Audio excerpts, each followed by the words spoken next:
నమస్తే. ఉగ్రవాదికి షెల్టర్ ఇచ్చేవాడు ఉగ్రవాదితో సమానం. దొంగను దాచిపెట్టేవాడు పెద్ద దొంగ, అసలు దొంగ గదా! ఎక్కడైనా దొంగలున్నారు జాగ్రత్త అన్న హెచ్చరిక బోర్డును తీసేసేవాడిది ఏ ఉద్దేశం అయి ఉంటది? ఫలానా చోట తీవ్రవాద దాడి జరగొచ్చు అంటే అబ్బే అదేం లేదు ఇదంతా ఒక ప్రాపగాండా అంటూ వ్యవహారాన్ని డైల్యూట్ చేసేవాడు ఎవడై ఉంటాడు? అంటే జనాన్ని అప్రమత్తం లేకుండా డైవర్ట్ చేసి తనిఖీలు చేసే పోలీసులను ఎద్దేవా చేసేవాడు ఎలాంటి వాడై ఉంటాడు? అంటే తీవ్రవాదులకు నేరుగా షెల్టర్ ఇచ్చేవాడు ఒకడైతే మేధో షెల్టర్ ఇచ్చేవాడు ఖచ్చితంగా అంతకన్నా పెద్ద తీవ్రవాది కదా. సిద్ధార్థ వరదరాజన్ అనే దేశద్రోహి తన పత్రిక ది వైర్, వాడి వైర్ అనే పత్రిక సంపాదకుడు అనమాట. హిందూ ఇండియాలో ముస్లింలు అన్న ఒక పుస్తకం రాశాడనమాట. దానికి ఇక్కడున్న మేధో బురద పూసుకున్న వీళ్ళంతా ప్రచారం కల్పించారు.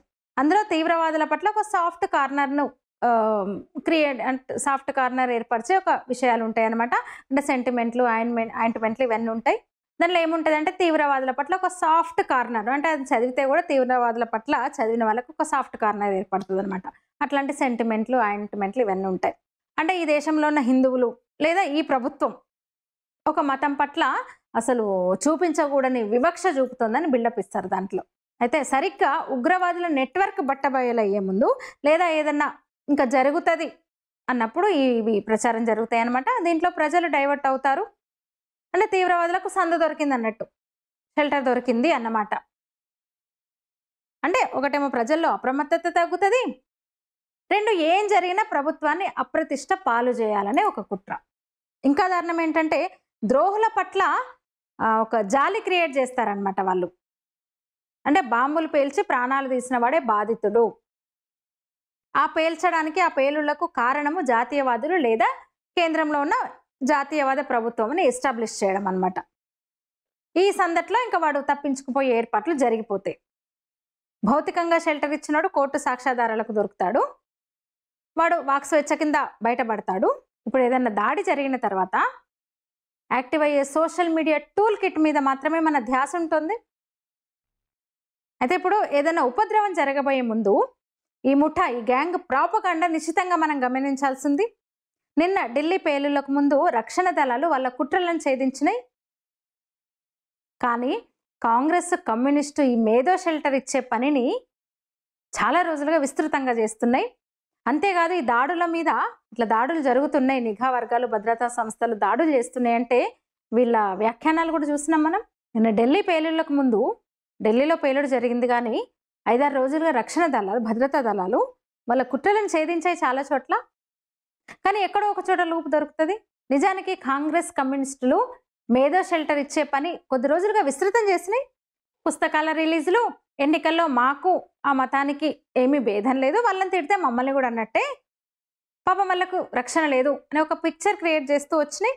ప్రో పాలస్తీనా నిరసనల పేరుతో ముస్లింల హక్కుల ప్రేరేపణ వంటి కార్యక్రమాలు నిర్వహించి గ్రౌండ్ తయారు చేసేశారు. గత అక్టోబర్లో కూడా ది వైర్ లాంటి పత్రికలు, అంటే వామపక్షులు, వామపాములు అనేక కార్యక్రమాలు చేసినాయి.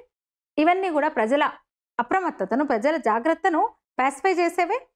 హిందుత్వ ఇండియాలో ముస్లింగా ఉండడం అన్న పుస్తకం విస్తృత ప్రచారంలోకి తెచ్చే ప్రయత్నాలంటే కేవలం వాళ్ళ నరేటివ్ను డెవలప్ చేయడం మాత్రమే కాదు, చేయబోయే విధ్వంసం తాలూకు దృష్టి మళ్లింపు లేదా విక్టిమ్ కార్డుకు సిద్ధం చేయడం అన్నమాట. అక్టోబర్లో పాలస్తీనా సంఘీభావం పేరుతో వాళ్ళంతా కూడా పెద్ద ఎత్తున నిరసన సభలు నిర్వహించారు. ఎలాగో విధ్వంసం జరిగాక ఎన్నికల ముందు చేయించిన కుట్ర అంటూ ప్రభుత్వాన్ని బదనాం చేసే విధానం ఎట్లాగో మనకు తెలిసిందే. అసలు నెలకో ఎన్నిక వచ్చే ఈ దేశంలో హక్కు విమర్శకులను పట్టించుకునేవాడు ఎవడు లేడు.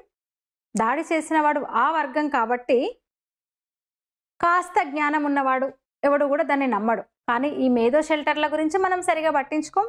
ఎంతసేపు రాహుల్ కిరోసిన్ అనుకుంటాం. ఈ ప్రో పాలస్తీనా కానీ, యాంటీ ఎస్ఐఆర్ ఉద్యమాలు కానీ సీరియస్గా తీసుకోం మనం.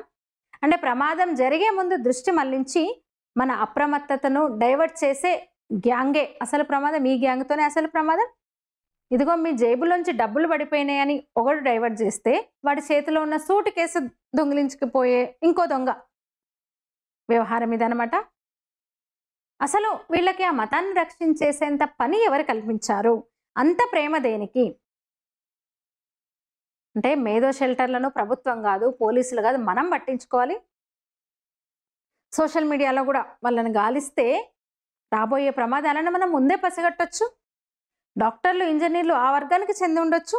ఈ మేధావులు మాత్రం ఈ వర్గం పేర్లతో చెలామణి అవుతున్న తీవ్రవాద మిత్రులు, దేశద్రోహులు వీళ్ళు.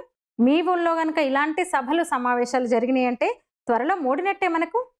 అందుకే జాగ్రత్త, జాగ్రత్త, బహు జాగ్రత్త. మీరేమంటారు? ఈ వీడియో మీద మీ అభిప్రాయం తెలియజేయండి. ధన్యవాదాలు.